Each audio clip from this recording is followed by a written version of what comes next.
오는 4월 10일 정치권의 명운이 걸린 총선이 치러집니다. 앞서 리포트에서 보신 것처럼 여야의 총선 시계는 벌써 빨라지고 있는데요. 정치부 권용범 기자와 함께 신년 여론조사 토대로 이번 총선을 한번 예상해 보겠습니다. 어서 오십시오. 권 기자, 우선 가장 궁금한 게 만약 내일 총선 선거가 치러진다면 어느 당이 이길 것인가 이건데요. 여론조사 결과 어떻게 나왔습니까? 네, 그 부분 가장 궁금하실 텐데요. 여론조사 결과들을 한번 같이 살펴보실까요? 국민의힘과 더불어민주당을 지지할 것이란 응답이 각각 33%로 똑같았습니다. 말 그대로 박빙 상태인데요. 지지 정당이 없단 무당층이 24%에 달해 무당층 표심이 이번 총선 승부처가 될 것으로 나타났습니다. 뿐만 아니라 한 여론조사에선 국민의힘이, 다른 여론조사에선 더불어민주당이 앞서기도 했는데요. 정권 심판론이 야당에 대한 지지로 옮겨지진 못했다는 분석이 나옵니다. 직접 들어보시죠. 심판론에 대해서는 동의는 하지만 그렇게 민주당이 심판한다 그러니까 그 부분에서는 공감도가 조금 떨어진다고 볼 수가 있죠.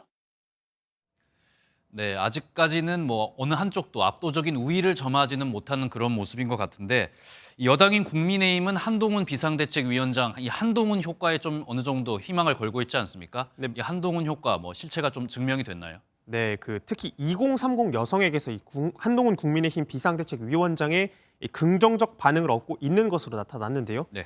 한 위원장 임명이 총선에 미칠 영향을 묻자 20대 여성의 40%, 30대 여성의 48%가 여당에게 긍정적일 것이라고 답했습니다. 윤석열 대통령과 국민의힘에 대한 2030 여성 선호도보다 3배 이상 높은 수치입니다. 어느 정도 좀 실체가 증명이 된 것 같은데 아직 좀 섣부른 예상이고 예측이긴 하지만 한동훈 비상대책위원장 대선 출마 이야기도 나오고 있지 않습니까?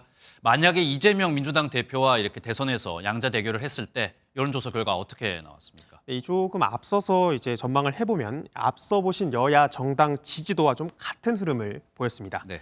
한 위원장과 이 대표가 양자 대결 조사에서 38%로 동률을 기록한 건데요.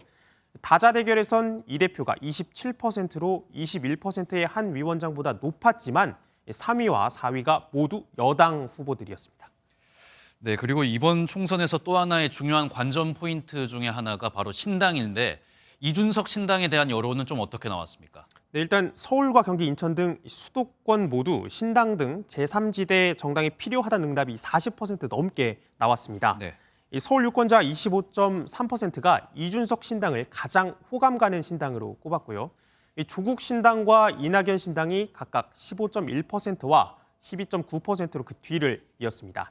앞서 한 위원장의 경우 2030 여성 선호도가 좀 눈에 띄었잖아요.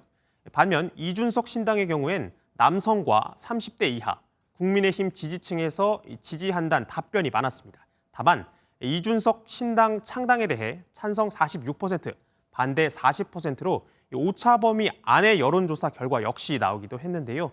기대감이 수면 위로 올라오긴 했지만 조금 더 지켜볼 필요는 있어 보입니다. 현재 야권에서 꿈틀대는 이낙연 신당의 경우 찬성 39%, 반대 47%로 부정적인 의견이 더 높게 나타났습니다.